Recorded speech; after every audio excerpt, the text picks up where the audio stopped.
Baby, we live, we lit, baby, we lit. Welcome everybody to another Titans TV show. If you are here with me, I need to just know by simply just hitting up the like button or a comment, just let me know that you're here so we could start the show. So of course, today we're doing a phenomenal show. Today's show is entitled The African Muhammad Rediscovered, Unlocking the where are we? Unlocking the peripheral Islamic narrative versus sin. Yeah, the standard Islamic narrative. So let's get it. Let's absolutely get it. Oh, yeah. Crawford up in the building. What's really good?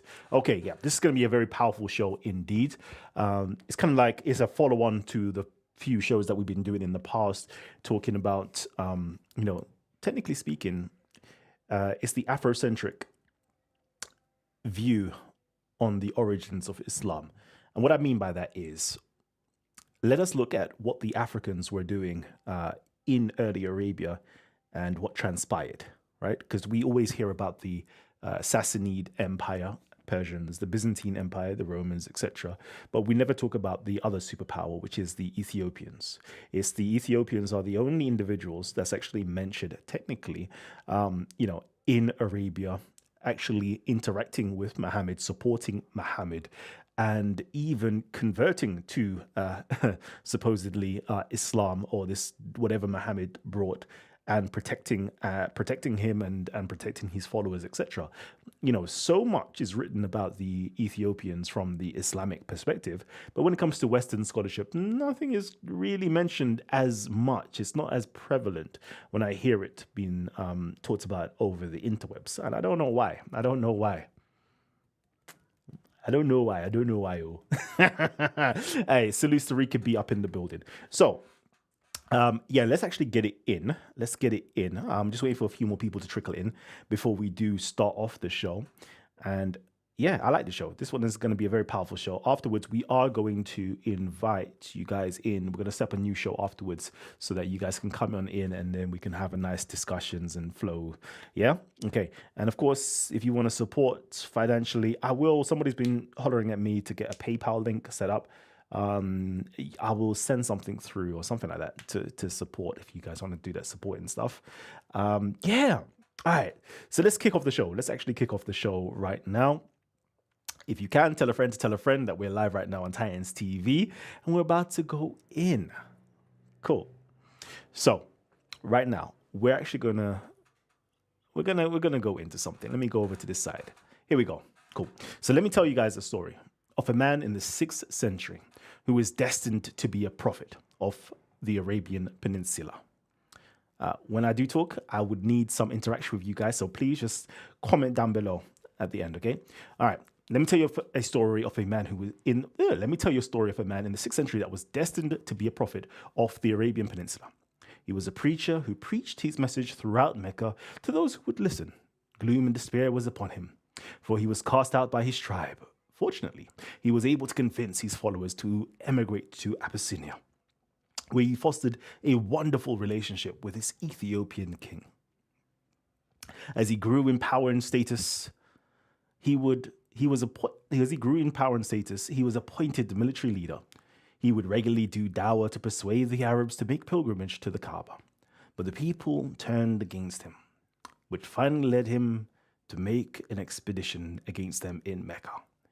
His hope from start to finish was to convert the people of his new religion. Convert these people to his new religion.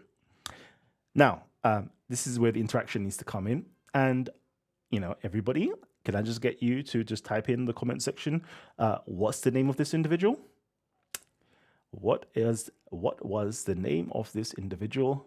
5, 4, 3, 2, 1. Of course, you guessed it correctly. His name was Muhammad. And what was this new religion that he brought to the Arabian Peninsula that he hoped people would convert to?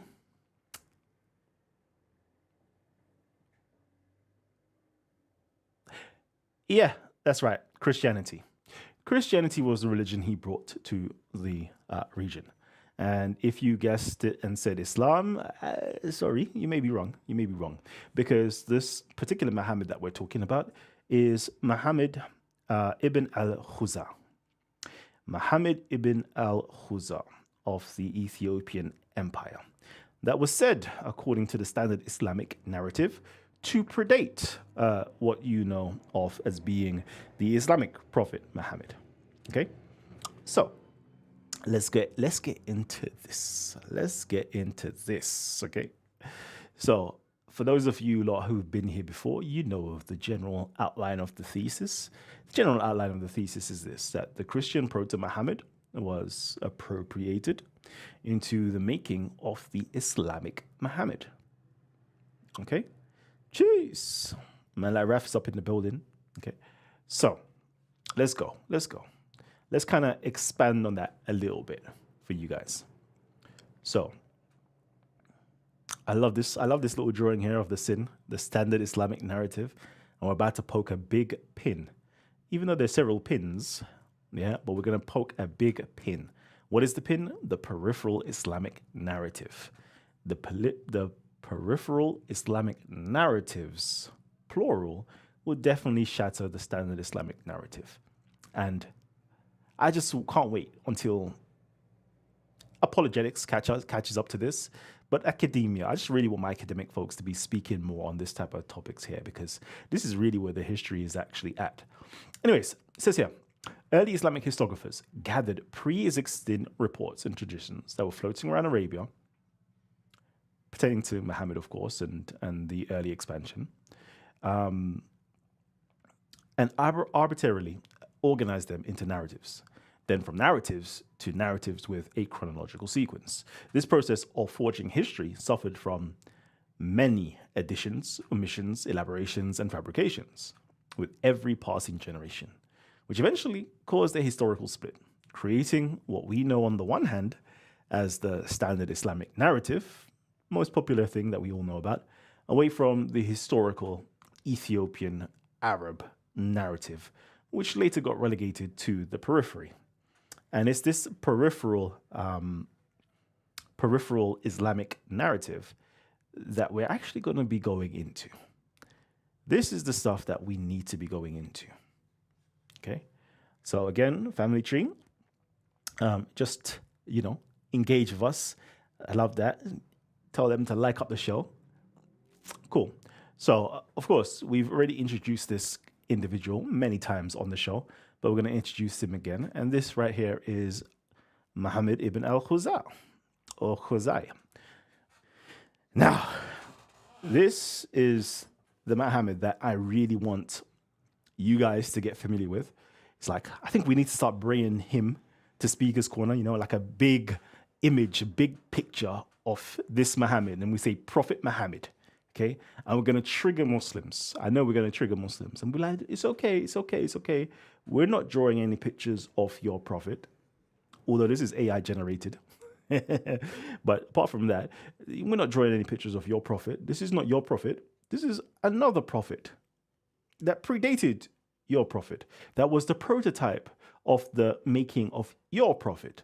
This is the black prophet, the African prophet, the Ethiopian prophet. This is a Christian prophet that was floating around in Arabia, in Mecca, and preaching and teaching and bringing a new religion and all sorts. Yeah. Okay. This Muhammad is the one that we really want to highlight. Okay. This is the Muhammad that is of, how can I put it, African history that we really want to highlight. This is the Muhammad of Christian history that I really want to highlight. And I really would love, I know Christians may not want to do it. I don't know why, but they should, right? Is say, you know what? We actually had a prophet called Muhammad floating around Arabia, preaching Christianity and tried to convert, the pagans and the Jews over to Christianity. Like, can we shed more light on it? But I know my Christians already, unfortunately. Zoom, boom, boom, boom. I'm playing with your hearts right now. I know my Christians, they're too ignorant now. See, this is how I'm trying to fuel you to actually fight and say, no, we're going to fight for this Muhammad. But I know you're not. But so let me not even play too much more, yeah. But this is the Muhammad that you lot should really learn about. Because this could be another argumentation if you ever wanted to argue with Muslims. You can ask the question, when they try to convert you to their religion, and ask them, when you take your shahada, which Muhammad are you referring to? Which Muhammad are you referring to? That's the real question. Will the real Muhammad please stand up? Because as we've just read out, the story that we had from the beginning, right, sounds so much familiar to your Islamic Muhammad, but it predates the Islamic Muhammad, right? So the question is which Muhammad are Muslims really following? We'll have to get into that in a little while. All right, cool. So how do we read up more of this Muhammad ibn Khuzai? Good question. It's actually, I wish I had the books here with me. You can literally go into the Islamic records. One of the very first books written on the biography of Muhammad. It's a hagiographical / historiographical book, which is Ibn Ishaq, which is the later edition of or recension of Ibn Hisham, and it's called the Sirah Rasulullah, the biography of Muhammad. Okay, that's a good starting place just to hear a little bit about him. And from there, you could go into some articles that I can share with you a little bit later on. So later on, we're going to draw everybody into the back end of the show, and then we're going to get you guys involved, hopefully. And then I can give you guys all the PDFs. Or if you want the PDFs, the links, simply email me at kalam, KALAM, @live.co.uk and ask for specifically what you want, and I'll get it to you. Okay. So this is this individual that we're going to be discussing heavily, away from this individual. Okay, this individual here is, the Islamic standard. It's the standard Islamic narrative, Muhammad. Okay, so I don't really want to touch too much on this individual. And again, please miss me to say, you're showing pictures of Prophet Muhammad. Well, I didn't draw the picture. Muslims draw this picture. And this is his journey on the Burak. And I believe this is in like a museum or a library somewhere. So if you want to get mad at an image of whatever, then just get mad at your fellow Muslims wherever this is housed, okay? Anyways, let's continue, okay? Let's continue a little bit. So, and I think I brought this up before to some of you guys, just to show you, boom, boom, boom. Yeah. So over here is just like, this is Muhammad al-Khuzai versus Muhammad ibn Abdullah, and just showing you the parallels of where the story of the Islamic prophet, as I said, originated with the Black Muhammad. That's the original Muhammad that was used as its source material to create or fabricate this new Muhammad of the Islamic traditions. Okay, so with the real Muhammad, please stand up. So you have the real one, or the original one, or the one that you can find in history, which is on the left. And I'm just going to run through a few of the parallels over here for you guys. Parallels, both of them are called Muhammad, both are associated with prophethood, both brought a new religion, both carried out religious propaganda in Mecca, both persuading Arabs to make Hajj to a Kaaba, both cast out by their tribe, both made an expedition against Mecca, both emigrated to Ethiopian territory, both had close relationships with the Ethiopian king, both were reportedly killed on the battlefield, etc., etc., etc. Okay, so I'm just going to highlight these things to you guys because I know most of you guys will not be aware or familiar of this. So as I said, okay, my thesis is this: the Christian proto-Muhammad, i.e., just to make life easy, the black one was appropriated, i.e., his narrative, his story, his biography, the facts pertaining to his life was appropriated, i.e., taken and used by the Islamic historiographers to manufacture or make the Islamic Muhammad with all their hadiths, etc., etc., etc. All right. But of course, in the making process, they did, what did I say? They did, they did omit certain things, add certain things, elaborate on certain things, fabricate certain things until the point that it just created a completely new Muhammad. And I love this quote from Ibn al-Kalbi because he says this, right? And I love this quote because it kind of symbolizes exactly the process that took place. So it says this: they had changed the description of Allah's messenger. Allah bless him and give him peace in their scripture. They made him white and tall, while the Prophet, Allah bless him and give him peace, was brown and of medium height. So I love it because that's exactly what happened. They made the brown Muhammad a white Muhammad. They took the brown Muhammad and made him white. They took the story of the brown Muhammad and created a brand new Muhammad, which is the white Muhammad. Brown Muhammad versus the white Muhammad. And again, all I'm going to be telling you about is the brown Muhammad, the one that we can actually find in historical books. Okay, we can find him.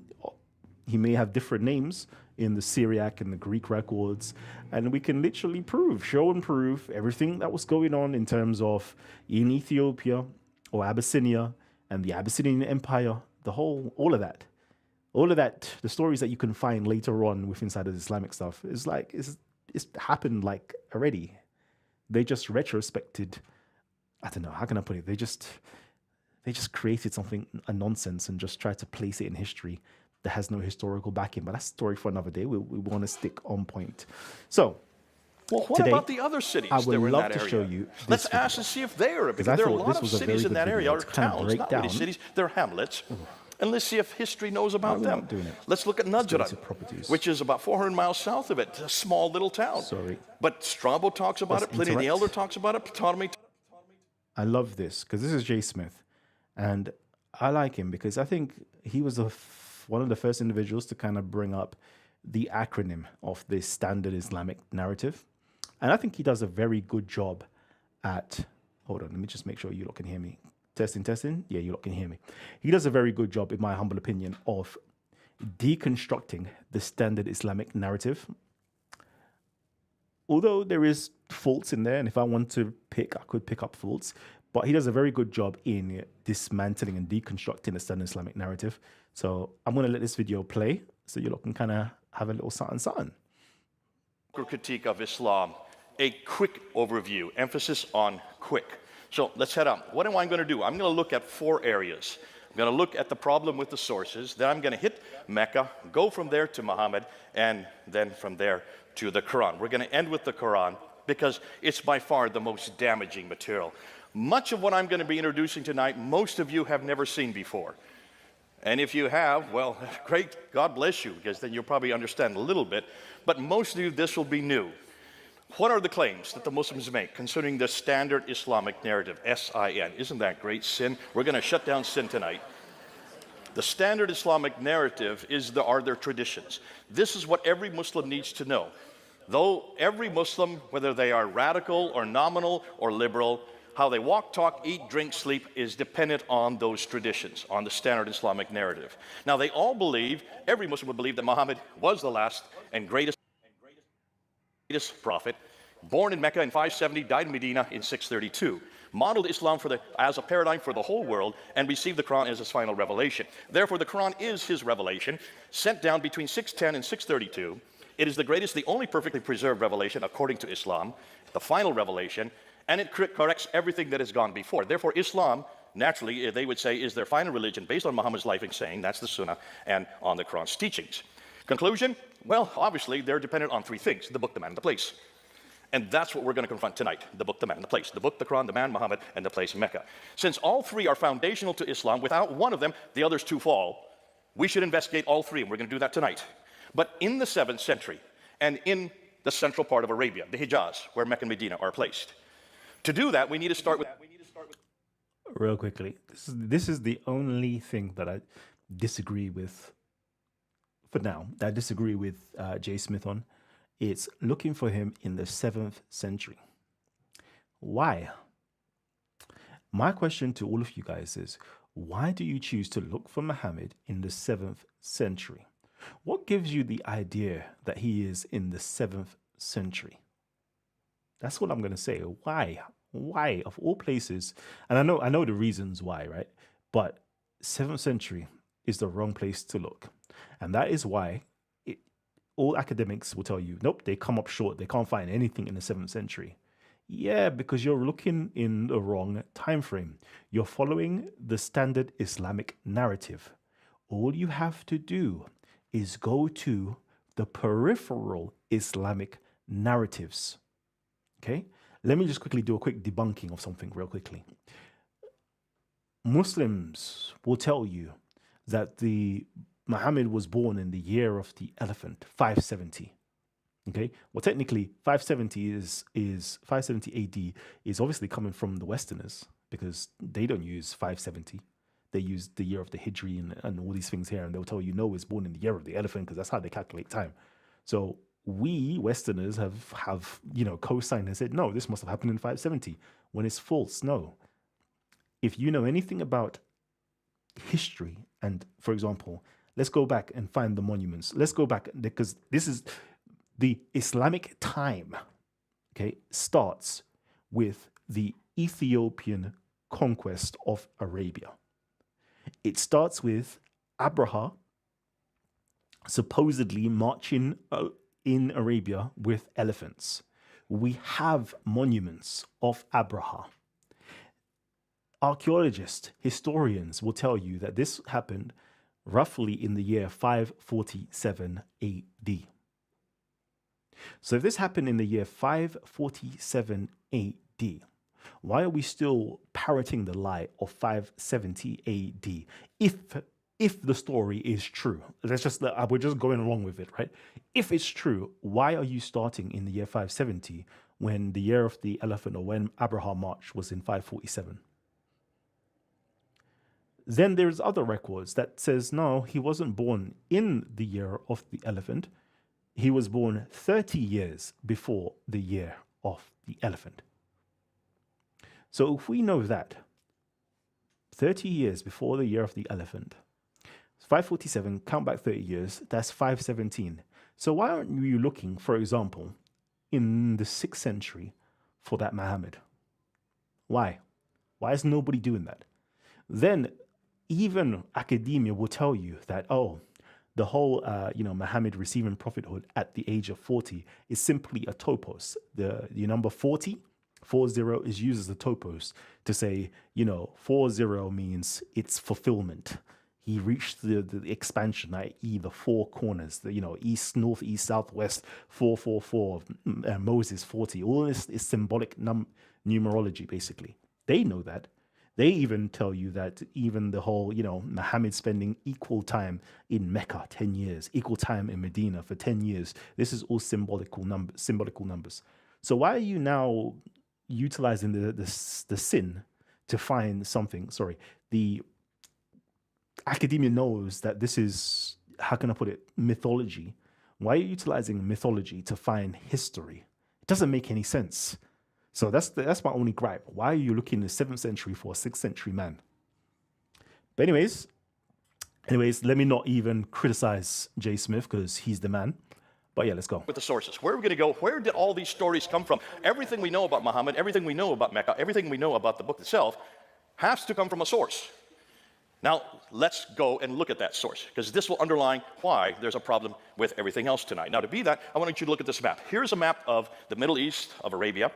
According to the standard Islamic narrative, Muhammad's empire encompassed that brown area. So look at the brown area. That's what existed in Islam up until 632 when he died. Then what they tell us is the Rashidun period came into existence. That's Abu Bakr, Umar, Uthman, and Ali. The next four caliphs, they encompass that orange area. So there's the expansion moving out. And then you have the Umayyad dynasty, which is the first real big caliphate, according to them. That's the purple area. I don't care too much about the purple area tonight. I want to look at the brown and the orange area, okay? That's the area I want to look at.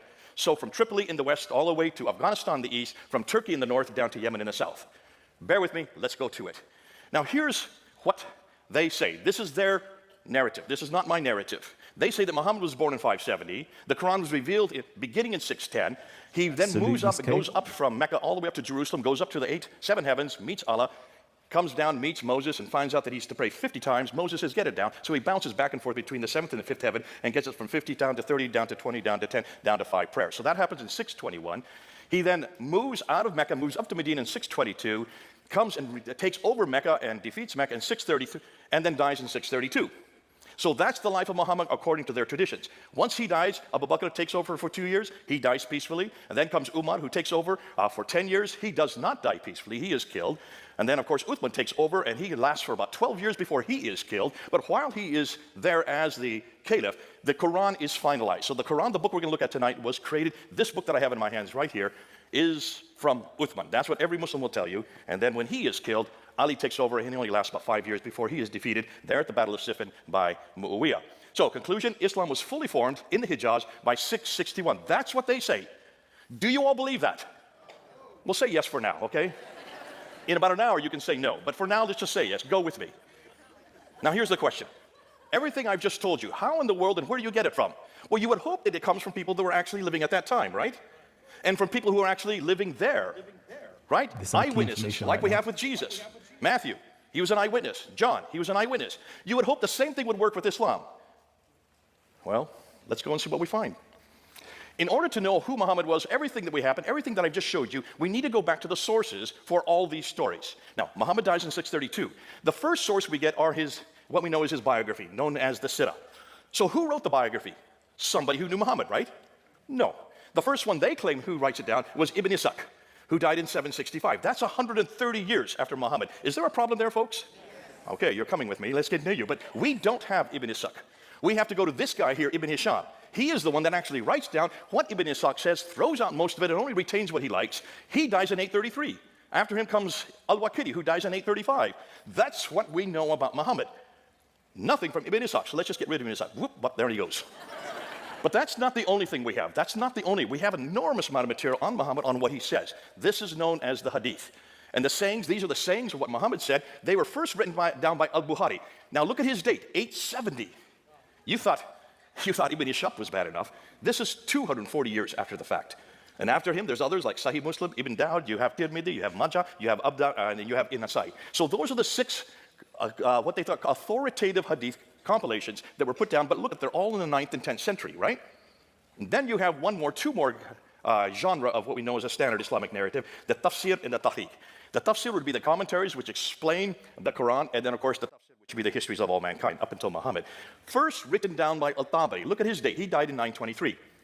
Now I'm putting you their death dates purposely because everything was written normally within 20 years of their death dates. That's when they would be written. But it could be changed and continue manipulated all right up until they died. Notice, everything I've showed you doesn't even begin to get written down for 200 years. 200 years after Muhammad died, you get the Sirah, then you get the Hadith, another 240 years, and it's not till the 10th century that you even get the Tafsir and the Tahqiq. Abdul Malik's name I'm putting up there because he's the first one to introduce us to anybody called Muhammad. Look when he introduced that. He introduces it in 690. Yeah, that's not 100% correct, but I'll let it slide. 92. Muhammad died in 632. You've got 60 years before he's even introduced into the world stage. Does that bother any of you? But the Muhammad... Yes, it should bother everybody. I'm saying 200 years later, Chinese whispers started occurring. But we're going to talk about the Muhammad of Islam. That Muhammad was introduced by these people, the Abbasids. And they do so. They come to power in 749. The Muhammad that we look at is all their invention. And they had 84 years to finally get down his biography and about 100 years to get down his sayings and, of course, the other two genres. So, Muhammad was revealed 84 years after the Abbasids created him, 141 years after he was first introduced, yet 200 years after he supposedly lived. These are all too late. Now, on top of that, let's take a look at the people that introduced him. Look where they lived. Everything we've been told, they say, happens in Mecca, Medina. That's the Hijaz. That's the central part of Arabia. Those two green circles.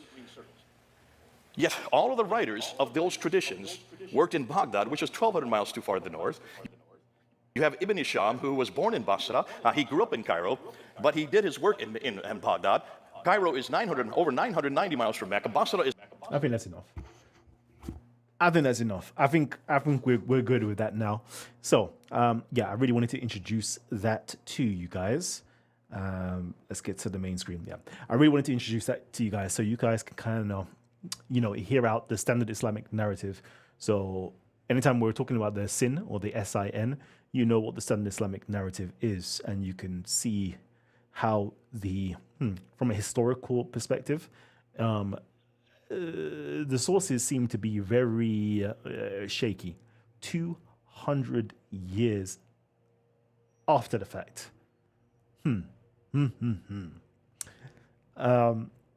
Yeah, cool. So we can see that it's very, very shaky. So I'm going to go into the comment section soon. Let me just quickly get to a few things first, and then we can get into it. So anyways, over here, we're going to be doing something. We're going to do just like Jay talks about, which is going into the sources, and we're going to be utilizing, the historical critical method or historical criticism to actually do that. Full stop. But also, where are we? I love Jay Smith because he pens things down, such as the book. Sorry, the book, the man, the book, the place, the book, the man, the place. That's it. The book, the man, the place, the book, the man, the place, the book, the man, the place. And I love the way he does that, because he goes into that and you see that he breaks down how, and he deconstructs the book, the man, and the place throughout that lecture. I would definitely try to go there and watch that lecture. It's very, very good. But I want to do something even better, because I've introduced something to you guys, which is called the king, the country, and the empire. The king, the country, and the empire. But over here, he breaks down the book, the man, and the place. And that is a deconstructive methodology. I want to give you guys the reconstructive methodology so you can actually know how to find things inside of history and understand things inside of history. Because yes, we know that the Standard Islamic narrative clearly has plenty holes in it, clearly is problematic. Every academic will tell you that it is clearly problematic, but that's cool. If it's problematic, we know it has problems, but yet we know that there is kernels of truths in there. Let's find those kernels of truths. Let's go back to the earliest sources. Let us utilize the historical critical methodology to find and tease out, what we need to find out of the source material. So, of course, I'm going to be introducing you guys to this particular book, which I want all of you lot to actually go and purchase.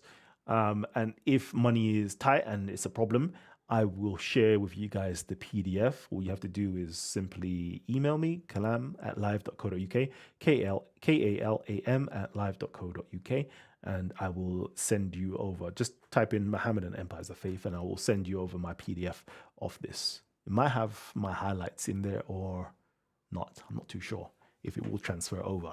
So yeah, I will definitely send this over to you. This is like foundational reading. If you guys are actually interested in these topics of the origins of Islam, for me, these are foundational topics, foundational books, source materials to go and find and read. So I'm going to be introducing you to this, right? And over here, I want to go to source material, and the very first written record from Muslims in that Arab empire that was pertaining to Muhammad. This is like the very first. It's actually a letter to the caliph called Abdul Malik. Okay, I want to introduce this to you. And this is when they were creating that Sirah Maghazi literature. So Sirah, biography, Maghazi means like expeditions. When they were creating this, this is how the foundations of Islam started, the making of this empire of faith. But before we do that, I want to go to something that was done prior to this, but it doesn't survive. It's not extant. Why? Because it didn't fit their paradigm. Okay? It didn't fit their paradigm. So right here, this is from the same book, Muhammad and Empires of Faith, by Sean W. Anthony. And it talks about, the caliph's son basically going over into Medina, doing the Hajj, like seeing all the different sites and being, adorned with certain stories. And he was like, wow, Wow, all of this impressive display of knowledge from the Medinians prompted Suleiman, okay, this is Suleiman ibn Abdul Malik, to order his kingsman, Aban ibn Uthman. Aban is actually the son of the Caliph Uthman, a fellow member of the Umayyad house, and a man revered as one of the 7 learned men, Fukaha, of Medina, to write down how the Prophet conducted himself in war and his military expeditions. Siyar al-Nabi wa Maghazi. Aban replied that he had already compiled such a work for his own private use. I took those stories that could be verified from those whose testimonies I trusted, he told Suleiman. So again, he was collecting reports and traditions, as we told you before, and those reports and traditions are usually connected to certain events or places. That's how they did things, and then later on, they got created into histories. But let's continue. It says here, Suleiman immediately commanded that Aban's work be copied on parchment by 10 scribes, a detail meant to indicate that the crown prince's enterprise had been undertaken at a considerable expense and with an aim grander than his own personal enrichment. However, when at last the final product was brought to him, Suleiman was dismayed at its content. Let's get into this. The stories therein spoke little of his Umayyad kinsmen, but told rather of the glories of Medina's Ansar, the tribes of Aus and Khazraj, who had originally inhabited the city before the advent of Islam, and who had welcomed Muhammad and his persecuted Meccan followers to Medina after Hijrah, there in 622. There were also Muhammad's maternal uncles or maternal relationship, because his mum was from them. As for Suleiman, he knew that the Ansar of Medina and their descendants were famous for their antipathy towards the Umayyad clan of Meccan Quraysh. Bemused, Suleiman opined, I never thought that these people could have possessed such merit. Either the people of my house found fault with them, or else they were not as they said. Aban knew that Suleiman's anxieties harkened back to the feud between the Umayyads and Ali and taking of sides, etc., etc., etc. Right. So this was going on, yeah. But now, what happens now? Suleiman returns to his father, and reluctant to pursue the project further, and even considering consigning the books to the flames, thought first he resolved to consult his father, the commander of the faithful, Abdul Malik ibn Marwan. When Suleiman had returned from his pilgrimage, he presented his father with the books and related all that Aban had told him. The Caliph, listen well to this. The Caliph Abdul Malik was irate upon hearing Suleiman's proposal. He quipped, "What's the use of disseminating a book of no benefit to us? You will teach the soldiers of Syria about matters about which we have no desire for them to learn." His trepidations thus confirmed, Suleiman burned the copies of Aban's book. Now, what's interesting here is this. This was the making of literature, propaganda material for clearly his Syrian soldiers, clearly for, what we understand, the histories of the world or history of Islam today. Like, they were creating something that bolstered them up, that supported them, but it just didn't have it in it. True factual stuff, supposedly factual stuff, let me say supposedly factual stuff, but it just didn't fit into their agenda. So they decided to burn it. And this is that peripheral Islamic narrative that I'm talking about. This is the stuff the histories that you've only been told a certain standardized version of Islamic history, because the other stuff is either been suppressed or has been perverted. And this one here, this bit was suppressed because the Umayyads didn't want the Ansars to be held in such high esteem, which they were. Even his own clansman, i.e., Uthman's own son, Aban, wrote about them and wrote about everything that they had did. But he said, no, we're not going to do it. And unfortunately, for those of you guys, you might just hear the name Ansar, but don't understand who the Ansars were. Okay? And this will tie in to everything that we're going to discuss. It says, when Ka'ab said, when the short black men take to flight, he meant us, the Ansar, because of the way one of us had treated him. He singled out the Muhajirun among the apostles' companions for praise. This excited the Ansar's anger against him. After he had become a Muslim, he spoke in praise of the Ansar and mentioned their trials and with the prophets were with the apostle and their position among the Yemeni tribes. I highlight this just to show you guys how certain black or short black men or these tribes, these black tribes, were being marginalized and sent out to the periphery in the early days of Islam. And it's this marginalized voice that I'm trying to get out to you guys. Okay? Talk about the position among the Yemeni tribes. And we're going to be discussing these Yemeni tribes and these Yemeni individuals, which brings us to the story of Abraha. Okay? So we can see already, I'm just I want to paint a picture to you already that these black people were being marginalized from the very beginning, even though their status was very high. Okay? And it's the same thing with Abraha. The very same thing takes place with Abraha. Again, it says here, the Arabic Muslim traditions present a different picture with many details given to Abraha, the standing of a great Arabian king. Here the second story now, yeah? While others turn him into a presumptuous and sacrilegious king, punished by God for having attacked the temple of Mecca. The positive elements are obviously of South Arabian origin. Yemen again. In Yemen, Abraha, whose name was included in the genealogies, was considered a legitimate king. The perversion of Abraha's image has its basis in the tradition of Mecca, transmitted by the theologians of Islam.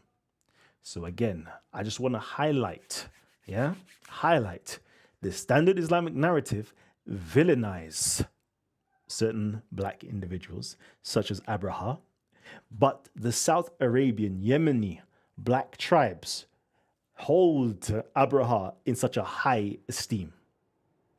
And that's the peripheral Islamic narrative that you don't really get to hear about. And I'm trying to bring that to you because we've been inundated with the standard Islamic narrative that you don't realize that these black people, these Africans, played a very pivotal role and they had a completely different narrative than the narrative that you'd been taught about from the standard Islamic narrative. Because you've been taught about the Islam, but you're not being taught about the Christianity that it really came and taught. And I love it because the archaeology will show you that if you look at the very first, how can I put it? The very up to the year 661. If you look at all of the inscriptions of these so-called Muslim, even though they shouldn't really call it Muslims, somebody else talked about this, but if you look at that, there are actually crosses on there, Christian crosses on them. And everybody will tell you that all the evidence, if you don't look at the standard Islamic narrative, the evidence all points to these individuals being Christians. And it upsets me that as historians, it's the material culture. You look at that first. You look at the literary sources that is contemporary. And all of it is telling you that these individuals were Christians. These individuals were Christians. But now you take the stories 200 years later to now retrospect it and say, no, these people were Muslims. No, they weren't. They were Christians. They were Christians. But anyways, we'll get onto that another time. And I want to get back to this. This is the point I wanted to get to, actually. Was the very first, what we have, that comes down through various chains Okay, it's the letters of Urwah ibn Zubayr. Okay, Urwah ibn Zubayr, because that's like the making of the. It's the making of the Islamic prophet. That's where the start of the making of the Islamic prophet comes from, and we can see that it is actually borrowing, or I don't even think it's borrowing. I think that the individuals were initially talking about this Ethiopian prophet, but later on, the later generations kind of obscured the facts, so we don't know. But thankfully, when you go back to their corpus, you can see that no, they're actually talking about the Ethiopian conquest of Arabia. Let's go into that real quickly. So you got Abdul Malik here. This is like, if you ever want to talk about source material, right? This is like number one source material. If you go and pick up a Sirah book now, they'll tell you this is the number one source material that later on got changed. It's like, how can I put it? You know, in Christianity, you have the four gospels. Then they'll tell you they've got the Quell, the source Q. This is source Q that everywhere else takes from. And we can see from generation after generation, for example, source Q has this. Then we see that the next generation, i.e., Ibn Asak's generation, now changes something. Then the generation after Ibn Ishaq, Ibn Hisham's generation, changes it. Then we go after that and we go to Ahmed ibn Hanbal's generation. Then you can see they've changed it. So you can see the process of change throughout the various generations based upon this source material. Okay, so this letter is letter 1 from the persecutions in Mecca to the Hijrah to Yathrib. It says here,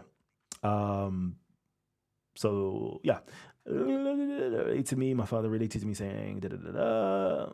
Okay, here it was from his father that Abdul Malik ibn Marwan wrote to Urwah ibn al-Zubayr, asking him about several things. So Urwah wrote to him.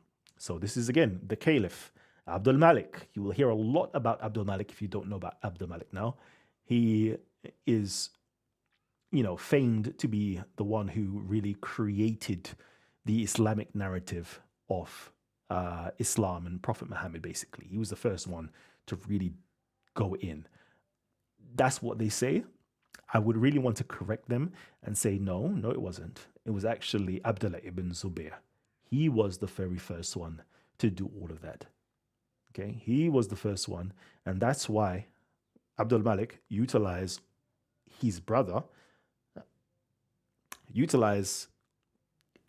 Abdullah ibn Zubayr's brother, Urwah ibn Zubayr, to unite the two and create the stories for him and all sorts. But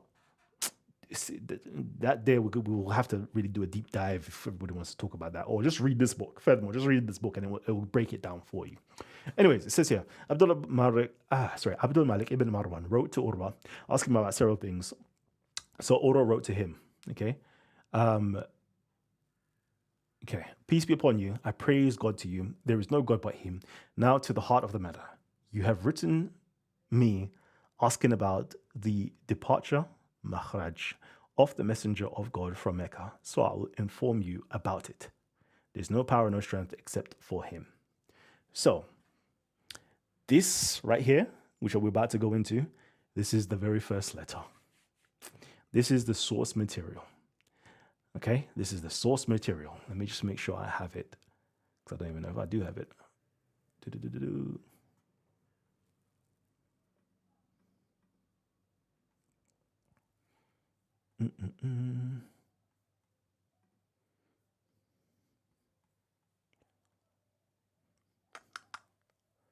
Where are we? There you go. All right. Let's just quickly get to this, the major bit, the best bit. This is the bit that we wanted to get to. Okay. So we're going into the letter, and it says here, when that befell the Muslims, the messenger of God commanded them to depart for the land of Abyssinia. So the starting point of all of Islamic history, technically speaking, is his departure or his commandment for the people to go to Abyssinia. And this is very important. And the reason why it's very important is I've done the show before. Let me just quickly show you what we did before. Sorry. Okay, yeah, we did the show before when it was talking about, we touched upon, let's just bring this here first. We touched upon the Negus. Who was the Negus in the Islamic story? Yeah. And we talked about the Negus' story. The Negus was sold into slavery. There was a rebel that arose. He quashed that rebel. There was a sonship revolt. There was a Christological debate amongst his people, and that he was a righteous king, etc. Okay. I don't know if you was here for that part show, but we done that. We showed that if you go back into history and we try to find all of these data points in history of an Abyssinian king that this all lines up to, there is only one Abyssinian king that has that same biography, and that was Abraha. So we can see when Urwah is writing this letter and he's telling Abdul Malik about this, the reason why there was a whole departure from Mecca.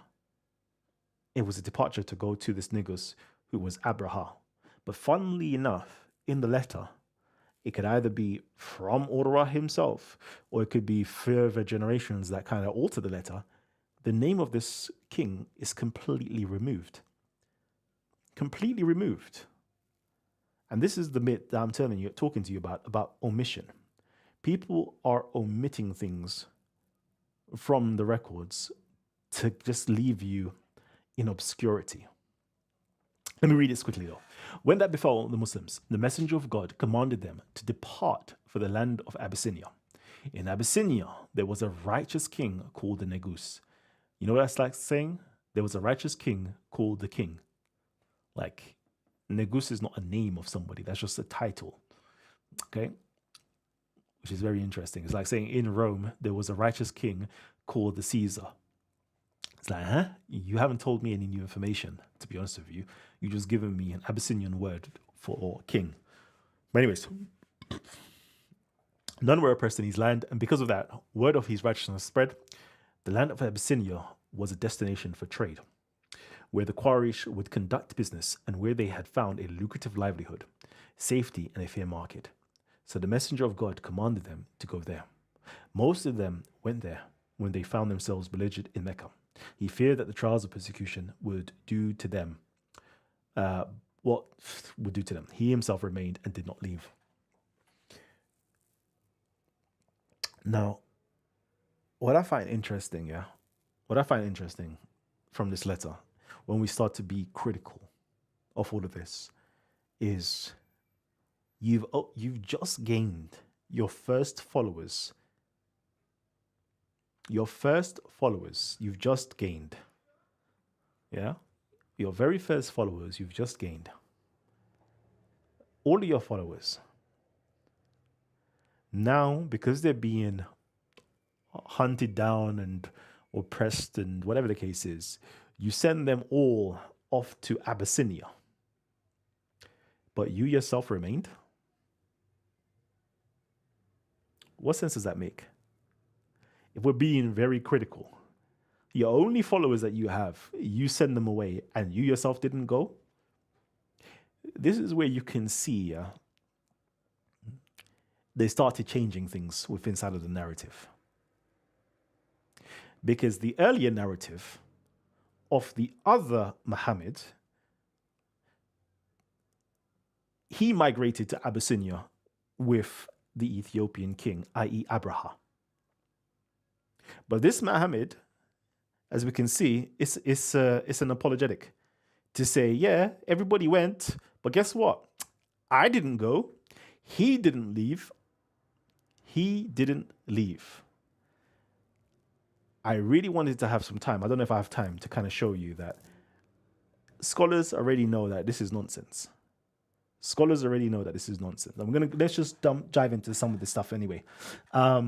Abyssinian Reconstruction, page 124 and 5 from Patricia Crone. Let's go into that. Let's go to Patricia Crone's work. Let's see what does Patricia Crone have for us. Do-do-do-do-do. I need some water. I need a break. Let's see. 1, 2, 4.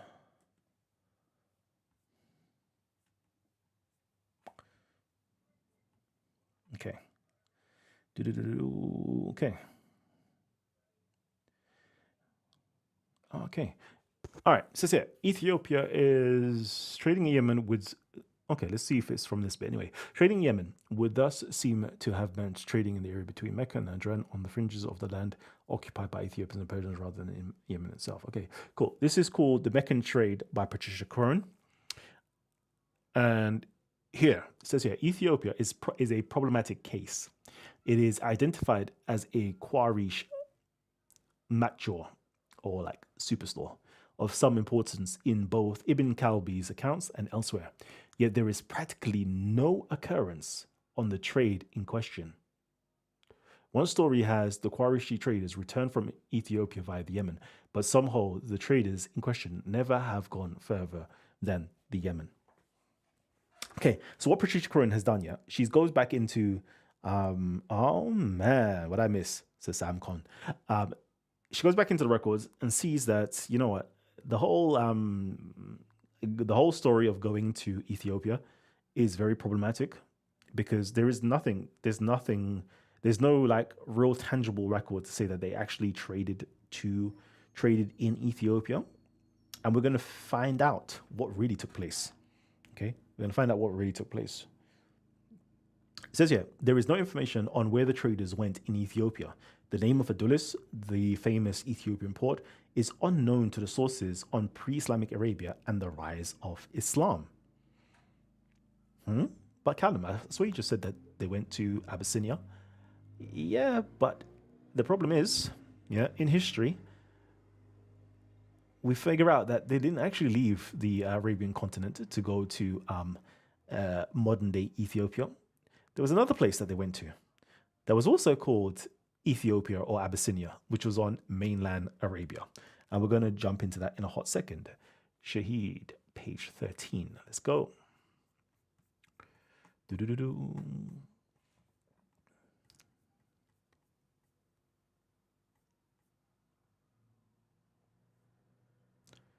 Cool. And it says here, I don't know if you lot can read this, if it comes up well. It says here, long before the rise of Islam, Ethiopia had established a presence in Western Arabia through military expedition and through trade. According to one view, there was in South Arabia, in a region inhabited by Ethiopians called Habashat, i.e. Abyssinia.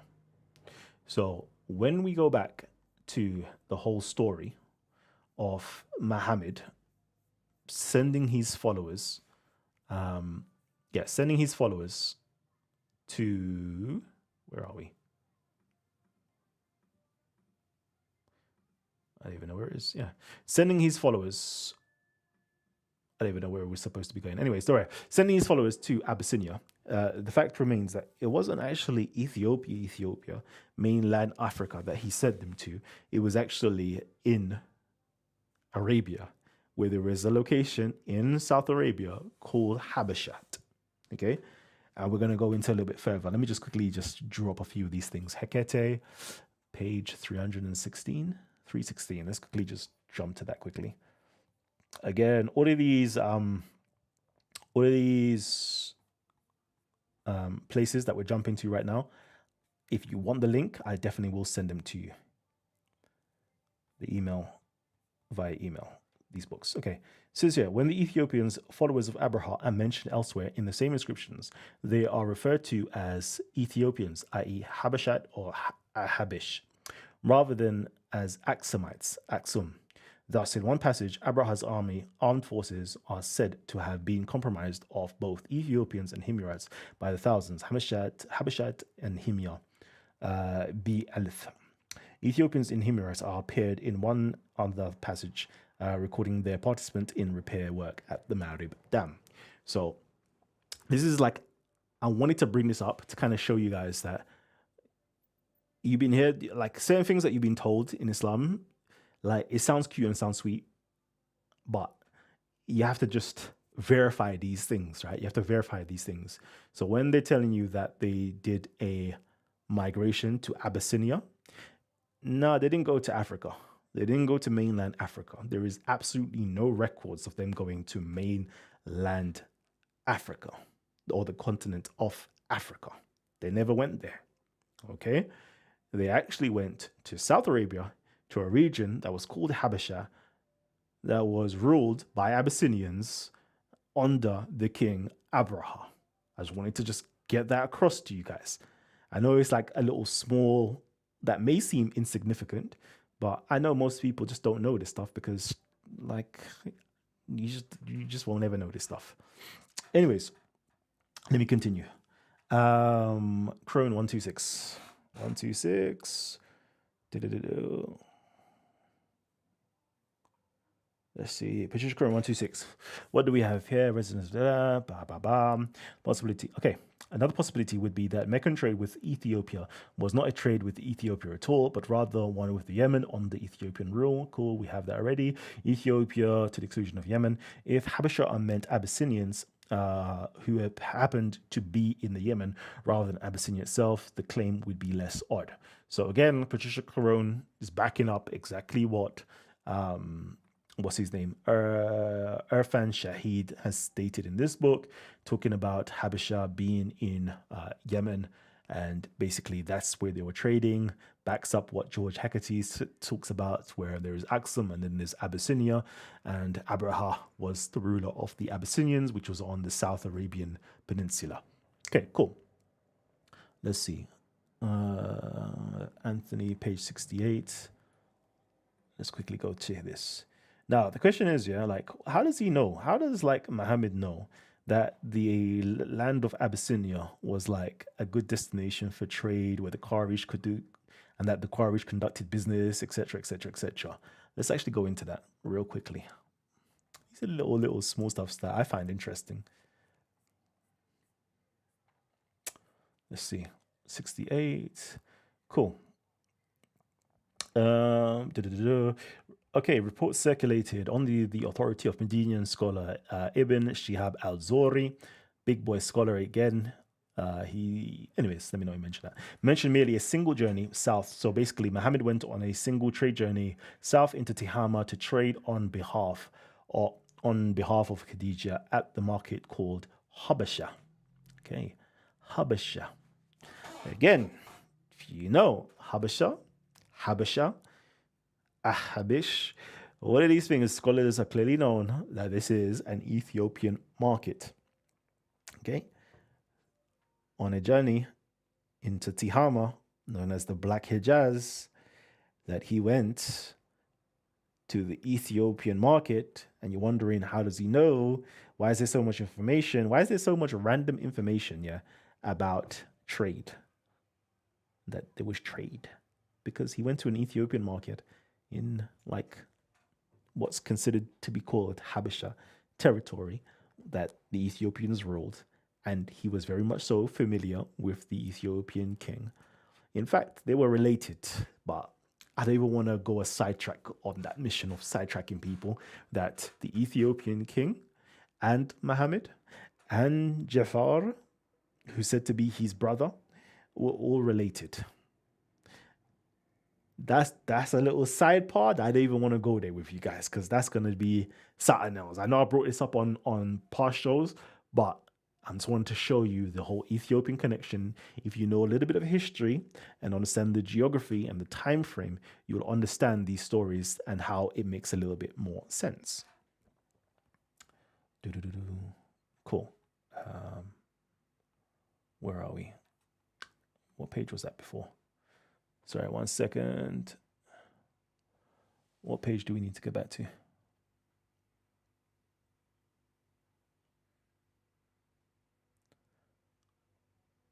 Page 111.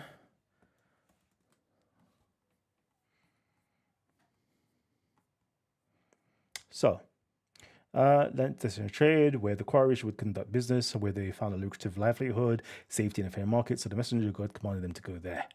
Okay, cool. So we understand that. So We know that Muhammad knew about this place because he used to trade there already with Khadija and do trade in Habasha, in Abyssinian territory, etc., etc., etc. Cool. Let's see. Shahid 12, 14, and 16. Let's see. What do we have here? What else do we have? What else do we have here to give you guys? Okay. See, some nice information as well. Some nice information quickly. Scholars also made claim Muhammad polyglot and credit him with knowledge of some of the languages of the Near East, such as Hebrew and Syriac Aramaic. This view has no evidence to support it. This is what I love. When scholars call out the BS of other scholars. It says, nah, why are you trying to make Muhammad like a polyglot that knew Hebrew and Syriac? There's no evidence to suggest that. But guess what there is? Guess what there actually is, though? Although I shall argue for his knowledge of one Semitic language other than his native Arabic, a conclusion made possible by his return to his native city. Let's go. Let's see what he says.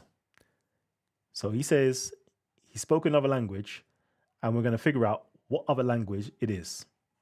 It says here, with important trade relationships between Mecca and Ethiopia across the Red Sea and a strong Ethiopian colony in Mecca itself, performing various functions for the Meccans and contracting marriages with some of them, it is natural to suppose that the Meccans should have acquired some knowledge of Ethiopic and that some Ethiopic words entered into the Arabic of the Meccans. It is also natural to suppose that this colony of Ethiopians must have had an Ethiopic Bible and a place where they could conduct their religious services, if not a church, at least an oratory, and they must have had a cleric to celebrate their weddings and officiate at their funerals. All this is relevant background for the examination of the relationship of the prophet to Ethiopic and the Ethiopians. And it is in the sources for the life of prophet that valuable information on the Ethiopian presence in Mecca becomes available, as it is clear from the following. He gives a whole list of stuff, yeah, like if you want to read it, you can read it and you'll just see it. But let me just get down to his conclusion. What emerges from the Quranic verses and the Ethiopian and the tradition is that there was in Mecca an Ethiopic Bible and Ethiopians who would read it. It is not extravagant to conclude from these paragraphs that the prophet knew Ethiopic or some Ethiopic, and this is reflected in his employment of such Ethiopic words such as Sanai, beautiful, to express his satisfaction. I love that. Oh yeah, this is a nice one. In addition to Bilal, two Ethiopic names appear in sources, Jabir and Yasser, who are most relevant to the two quests for Muhammad and for the Quran. According to a tradition cited by al-Badawi, these two Ethiopians would read the Torah and the Gospel aloud in Mecca, and Muhammad used to stop and listen to them. Now, my Muslims, ya Muslimin, if you lot are tuning in right now, yeah, like, don't come at me, yeah. Don't come at me, because I'm simply reading, okay? I'm simply reading. Wow, Muhammad used to listen to Christians read the Bible. None of my business, though. And these Christians used to be in Mecca, and they were of Ethiopian descent. Oh, is it? Okay, cool. And he used to listen to them. Oh, because he used to understand the Ethiopian language. Oh, okay, cool. In fact, he used to speak the Ethiopian language. Oh, okay, cool. None of my business, though. So, yeah, these are some interesting facts that I thought I wanted to shed light your way. Because if you look at the earliest sources, even though they got a lot of corruption in there, you will figure out that they're speaking about a Muhammad, a Christian Muhammad, who was very much so Ethiopic or Ethiopian,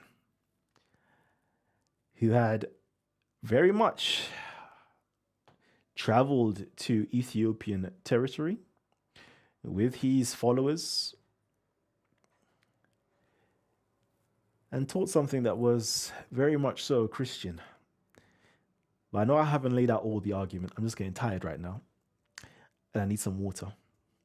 So I'm just going to kind of slow myself down and just let that just fester and boil with you guys. Because sometimes you guys ask me what other scholars are saying the things that you're saying. And I'm just going to simply point out to my sources that are saying the things that I'm saying. This is the encounter of Eastern Christianity with Islam.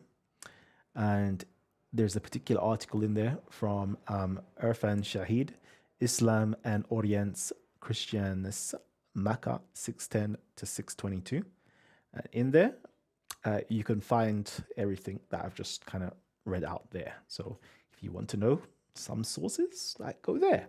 And again, it's not me saying these things. It's just simply what's in the sources, right? Anyways, let me slow myself down because I want some water right now. 1 second, family.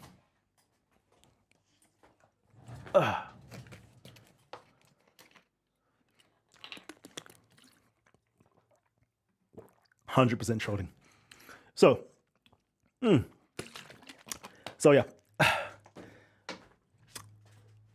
So a little recap. We've done a previous show, okay, on the king, the country, and his empire. All right. And over here, we have, let's see, where is he? There we go. We have the Negus, who is the king. His country was that of just south in the Tihama. This region here, I don't know if you all can see it, was considered to be Abyssinia or Ethiopian territory. Okay. This is his country and his empire. Guess where his empire stretched? The whole of Arabia. The whole of Arabia. And am I saying this? No. This is simply what's recorded in inscriptions, and historians are telling you the same thing that I'm telling you. I'm just regurgitating what the historians are actually saying, sorry. And it says here, this is Muregan 3, cross. There's actually a cross. Like there's a cross. There's actually a cross there. Yeah. Shouts out to Abraha. And it says here, King Abraha, king of Saba, of Dhur-Redan, of Hadramat. Hadramat is like this region down here, which is modern day Oman. I don't know if you can see this on my screen. I don't know if you can see it. Hopefully you all can see what I'm highlighting. Of Yemenat and of the Arabs in the upper country on the coast has written this inscription. When he returned from the country of Ma'ad, when he sees the Arabs of Ma'ad taken at Muhadirun, chased out Amr, son of Muhadirun, and sees all the Arabs of Ma'ad, Hagar, Khat, Tay, Yathrib, and Juzam. So this guy went in and conquered all the way far north, just where the Roman territories, where how can I put it, the buffer states are.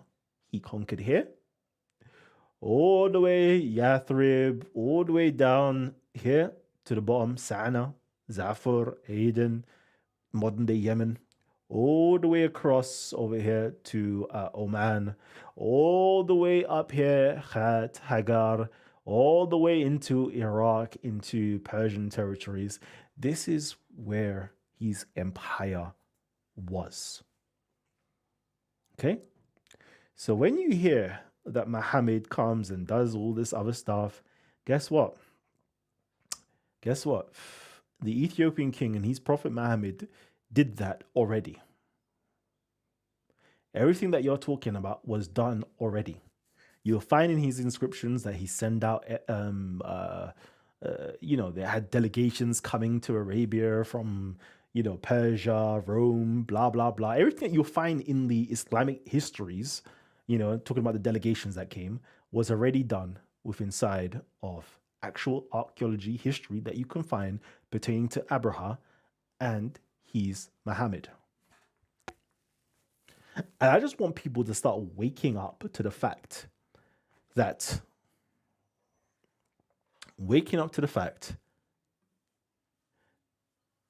the Islamic historiographers literally stole and appropriated, culturally appropriated African Christian history into making their own fake history of their prophet Muhammad over here.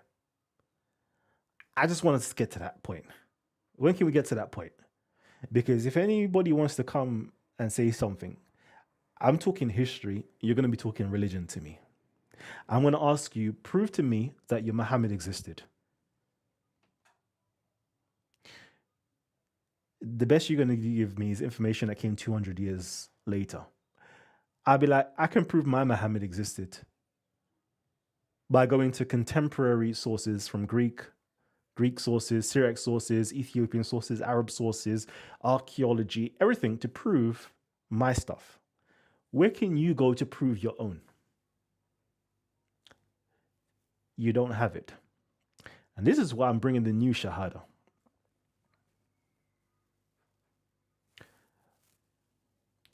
La Muhammadan illa Muhammad.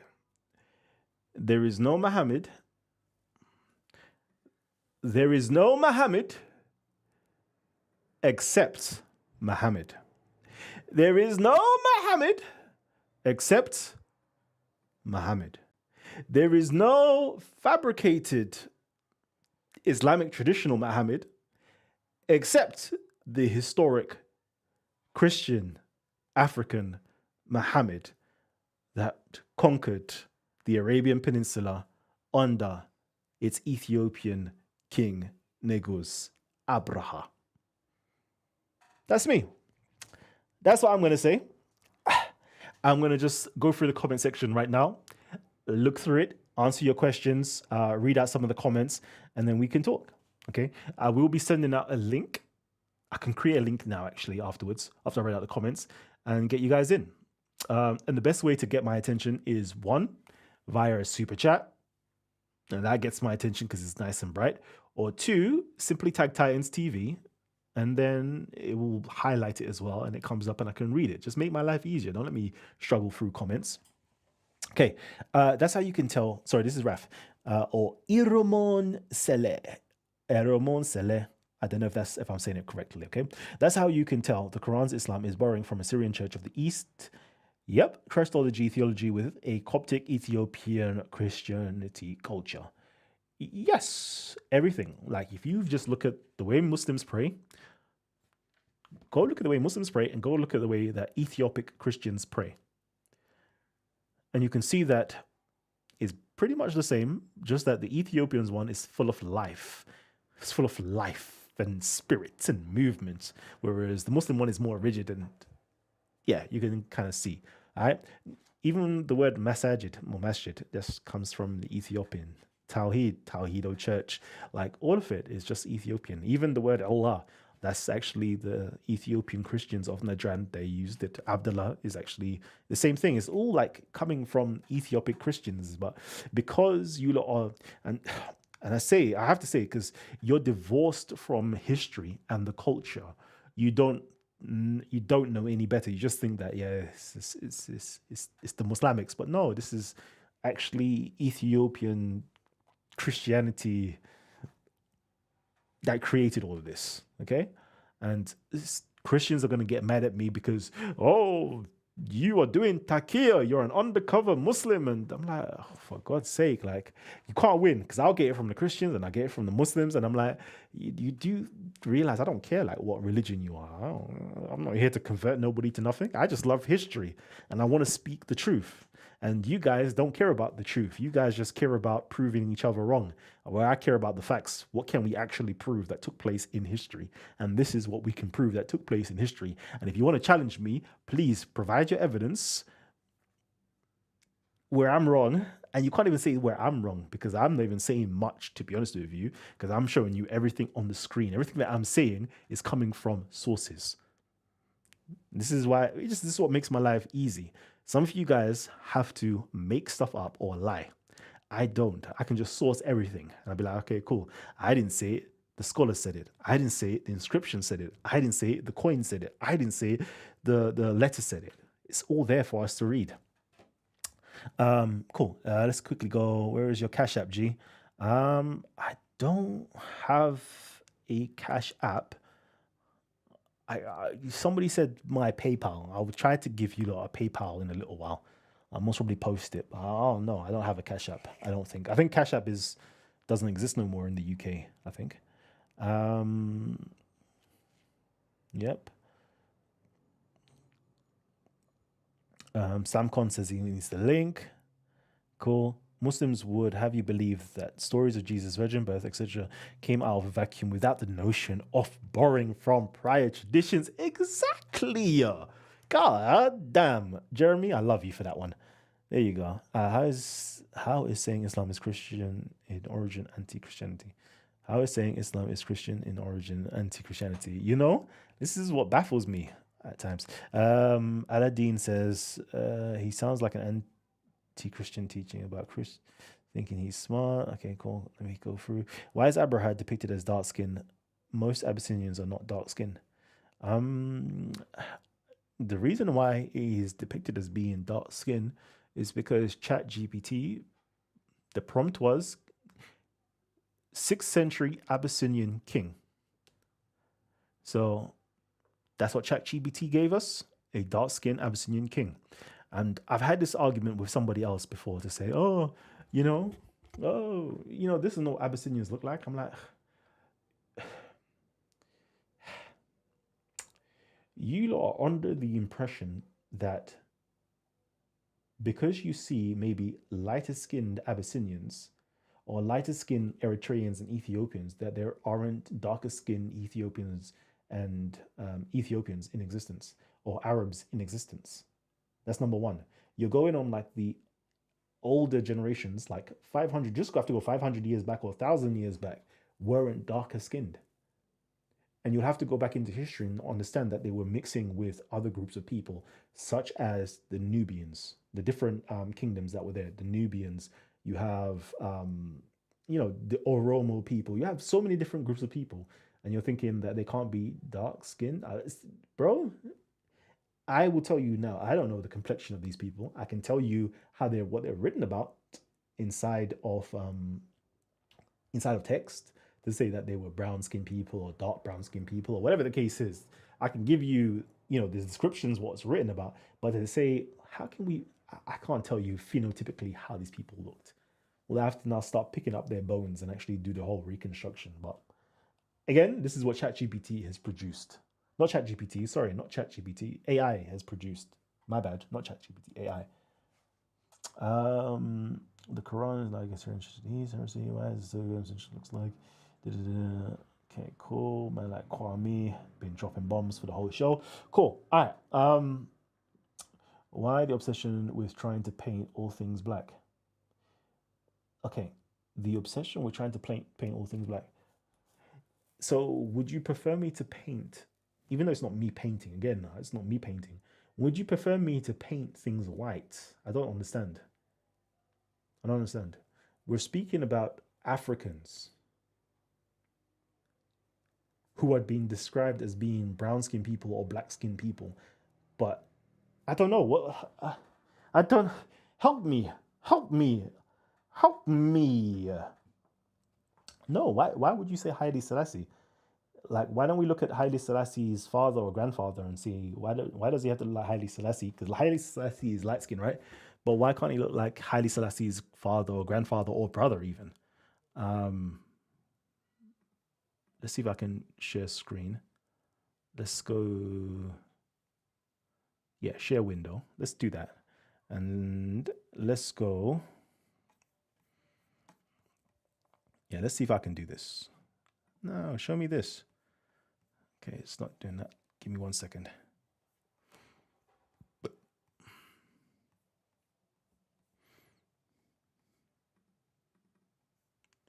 Let's go to Chrome. Google Chrome. Perfect. Cool. Let's get you back. Okay. Let's do Haile Selassie. Cool. And then let's get him. Cool. And then let's go to his father at least. Predecessor. No?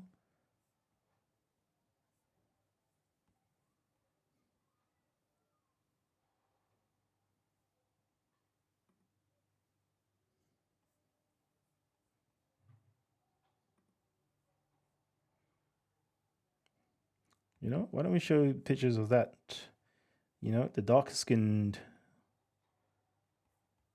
you know, like we just want to see the light skinned people. I don't know. But it don't make no difference anyway. Like just anyway, to me it don't make no difference. But yeah, we can do that. Kind of show like different imagery of people. But to me it's like, Kalam, why are you doing this? Why are you doing that? I'm like, it's not even me, you know. It's like I'm bringing up the sources and people are complaining that I'm bringing up black skinned sources when this is what the sources say. So for example, let me just do this.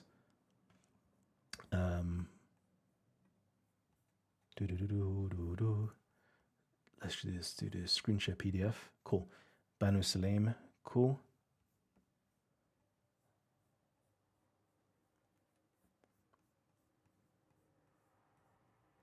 Okay. Cool. Banu Salim. Okay. Lekka. And this is where it talks about the other Muhammad ibn Khuza, the Christian Muhammad, right? It has something here. Let's see. Where is it? Concerning the complexion of the Salamis. Okay. Michael Lecker writing. I think this is a white guy writing. I click onto it. Okay. It's like, why are you bringing this stuff up? So I can't bring up what the scholars are saying, basically. It doesn't make any sense. It says here, the Salamis are singled out for their talent as warriors, especially as horsemen, and for being of somewhat darker complexion than the members of other tribes. 2 of the 4 black warriors, fondly nicknamed Akhribat al-Arab, were Salamis. They were Mukhadram, poet, and tribal leader Kufaf, etc., etc., etc. Like they've been talked about as being black-skinned people. But the moment Kalam brings it up, why do you have to make everything black? Because they were black. That's why. And because the scholars say they were black. That's why. It's like, I'm not forcing an issue to make people black. You know that, right? You know, I'm not forcing the issue to make people black. I'm just simply bringing up history. And I think it's something wrong in people's hearts when they see black-skinned people. It's like, this ain't normal. We're used to seeing white people. Show us white people. It's like, God damn. Show us light-skinned people, God damn it. It's like, God damn. Why'd you make him look like you? I'm like, you're complaining that like my skin, I love to believe that I'm a dark brown skin person, yeah, but my skin is pretty much lighter than, you know, it's pretty much light skinned, not light skinned, but lighter tone brown than the normal brown of Abraha and of this other Muhammad. Like, they're darker than me. God damn it. And people are saying, why are you making them look like you? I'm like, what the? You lot have some serious problems. But anyways, let me see. What do we have here? His dad looks proper Arab too. Question. If Ishaq wrote specifically about the man Ibn Khuzai, does that mean he didn't believe in the current Islamic narrative of Muhammad? No, I don't think so. I think he was the one who invented the chronological difference. Because he would have had or gathered up the stories of Muhammad, or the different versions of Muhammad and the different stories. And you can see that he's trying to grasp at these sources and trying to make sense of these sources. So let me give you an example. If you go into the Sirah literature, there is a whole story about Islamic Muhammad's granddad meeting with Abraha, and it was like, yeah, give me back my camels. Yeah, trying to make him sound big and tough. And and I think like the story of the birds coming down and pelting them and all that nonsense, right? But then he also adds, oh, but there is also another story to say that certain tribe members came together and basically offered a third of Mecca's properties. No, you know what? Let me not talk. See, this is what I mean. It's just way too easy just to bring up source material, right? So let me give you an example actually. So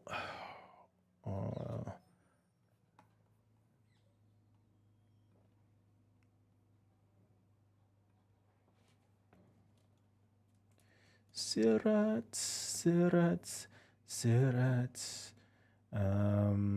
Let's see, hopefully a third. Let me see if I can do a third. I believe the story is a third. Where are you? It should be at the bottom somewhere. Nope, not here. No, Control F. Third.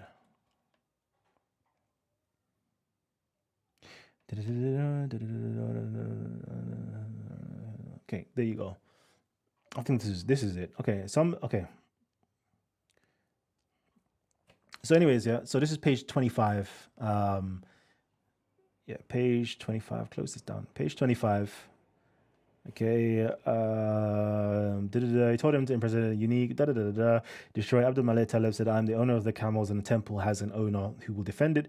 When the king replied that he could not defend it against him, he says that remains to be seen. Give me back my camels. Cool.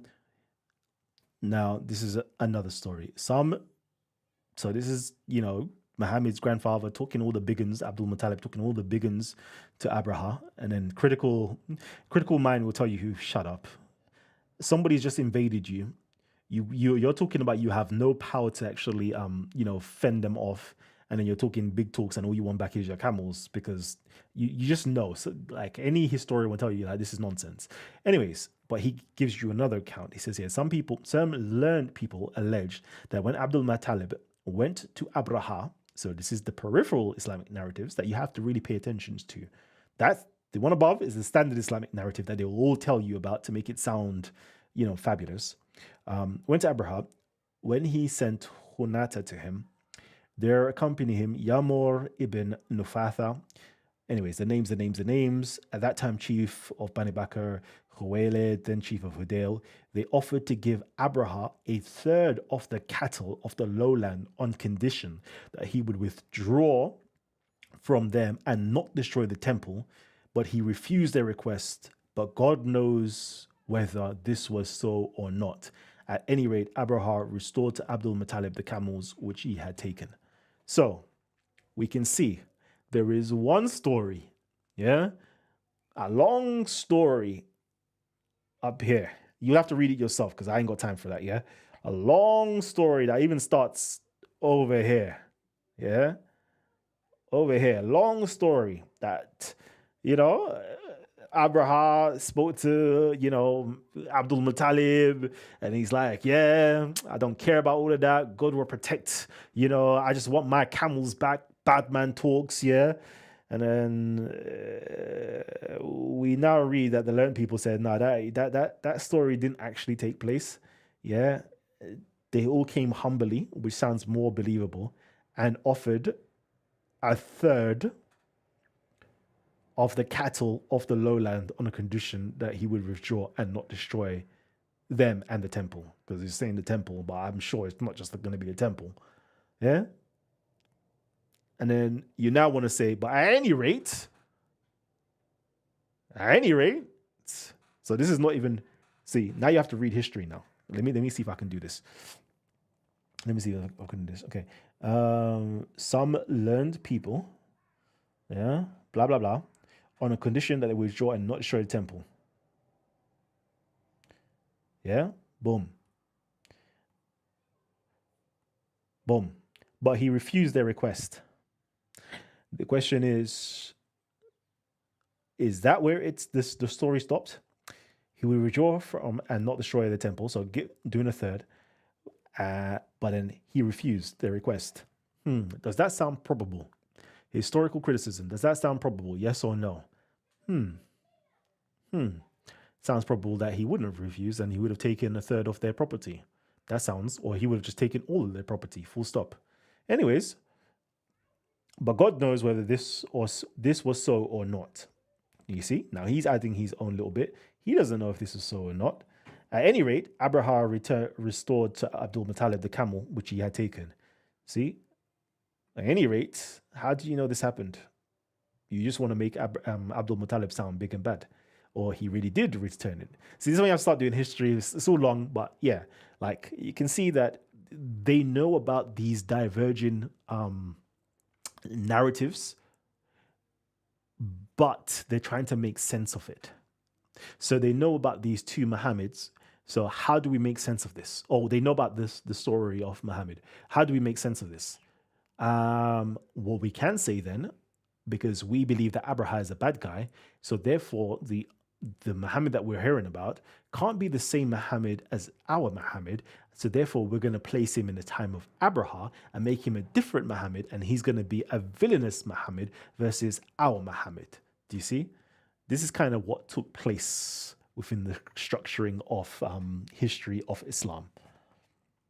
Hopefully, that kind of answers your question. So I don't think that Ibn Ishaq basically didn't believe in his current Muhammad, because he was the one who structured our standard Islamic narrative. He just simply made a split between the two Muhammads because he didn't know how to reconcile these divergent stories. Radman Kareem Kalam. Oh, Ramadan Kareem. It would be great and really shake things up if you publish more. This will really help to initiate a study group, think tank, formally. 100%. Unfortunately, see, this is what I'm saying, yeah? I love you, Lamabe. I love you for that. 100%. It would be great. But the thing is, yeah, see, if I was being paid to do this, then I would say 100%.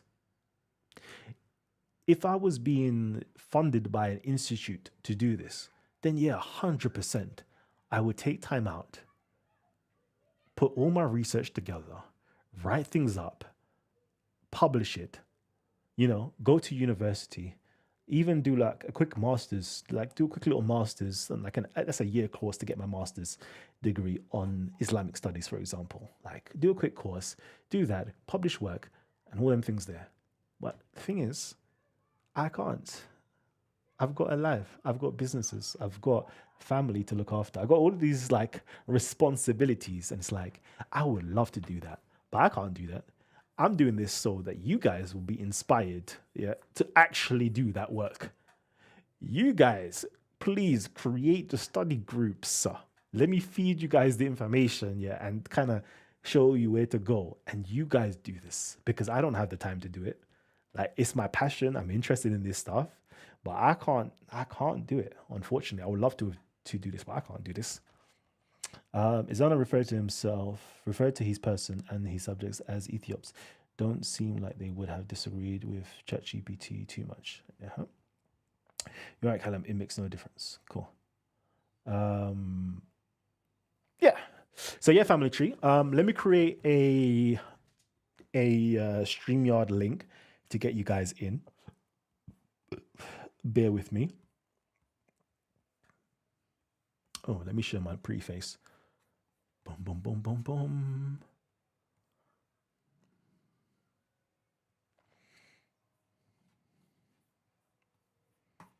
Okay, StreamYard.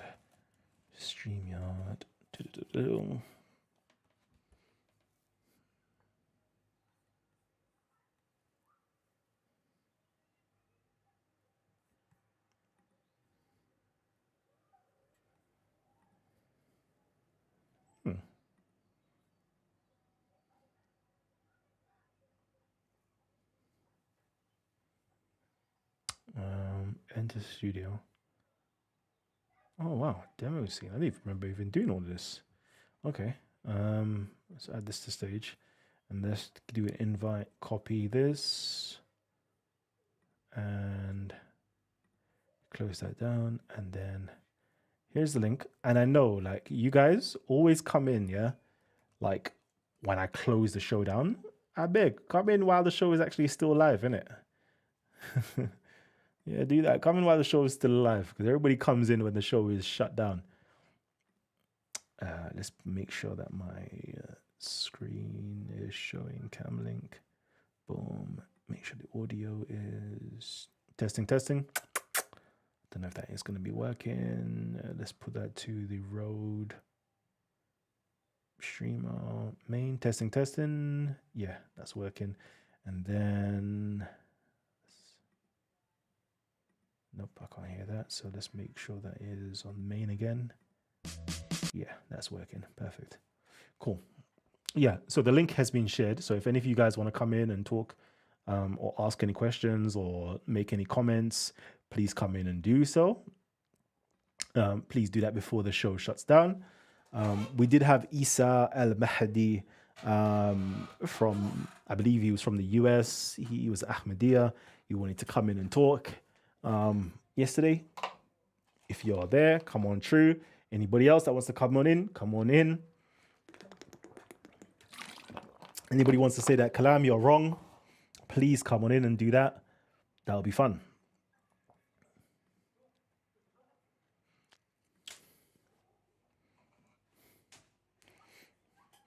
But yeah, as I was saying, let me do this here. So, as I was saying, because like all of this here, it takes a lot of time and energy and work to actually do. And that's what most people don't understand. And when you don't see me do shows for a long time, it's like, broski, my time is so crazy right now. Like schedule is so crazy that it's very difficult to do all of that. Because in creating these shows, guess what one has to do? One has to create graphics like this on the screen. One has to write up the graphics. Cool. Yeah, all these graphics, go and create it, go and write up, go to get the, do the AI imagery to create things like this. Like it's long, AI imagery to create things like this, get the PDFs, cut up the PDFs into like images, screenshot them into images to place them on here, create graphics to create that. It is long. Look, highlight it, create Word documents to bring forth that type of information, get YouTube videos for you lot to see, go through on the browser, create browser stuff, go buy these books, like read the whole book over and over again, highlight them, go through the what's that thing called again? The footnotes, go through all the footnotes, get all the information, highlight the relevant stuff, cut it up, put it in here. Like, I don't think people understand the amount of work that goes into it. Find these little peculiarities to kind of like show you these things where, like how black people, not even black people, because they're all technically black. It was an Ethiopian Arab empires that was being created anyway. But like just to show you these little things that you won't ever be told. Like, do you know how many different books this is? Like, get the maps, cut them up, put them there, get you the books, everything, like put everything together. And of course, I've got to do this. Like the sourcing is difficult to do as well, to like get the sources and put them underneath. But all of that, it takes time to create and do. And this is why I'm like, it's long for me to do. I just want to just do a little bit of these things. Hopefully you guys who are actually like proper academically on it and trained would just be like, let me take what Kalam has given us and let me write up dissertations and papers and do YouTube videos. Because even me, I'm like, oh, should I just make like short YouTube videos that's teaching certain things? And for you lot to popularize it, so you lot can go to the academics, go to, your people like Jay Smiths and all the other individuals and take it to them to be like, yo, look at this information. Go in the comment section and kind of like, yo, look at this information. Like, and let's discuss this information. And they're not going to know this information. And hopefully they would now do the research on the information and they will start teaching it. Like, that's what I want to do, because I don't have time. Like everybody else, like your Jay Smiths, They're being funded and paid to do what they're supposed to be doing. Me, I'm not. This is just because I've got extra money, extra resources, extra time, and I'm a generous person that's just giving it to you guys. But I want you lot to take this stuff to the proper scholars who are funded to do this. Like, where are the Afrocentric scholars? Where are the Afrocentric scholars? Why can't the Afrocentric scholars bring this up? Why can't the Christian scholars bring this stuff up? I don't get it. I don't understand why. Why? It just doesn't make any sense to me. Anyways, Raf says doing uni revision in background, but people should jump on. It's an interesting topic. Yeah. Anyways, but family, truth be told, I am actually finished, and I am going to keep it hot stepping. Yeah, I'm going to keep it hot stepping. I know you're going to join in afterwards. I'll keep up the live link for the next 5 minutes before I do go, i.e. the StreamYard link. You lot can come in and chat to me. I'll be there for the next 5 minutes. But I'm closing down the show. It's been an absolute joy being here with you guys for the last almost 2 hours, hour and a half. And I will catch you guys on the next show. Let me know what you lot would like to see next, and I will try my very best to deliver. Salute, man, like Terry Riggs up in the building. Oh, man. Peace and love, family tree. Peace and love. Dum dum dum dum dum dum dum dum dum dum dum dum dum.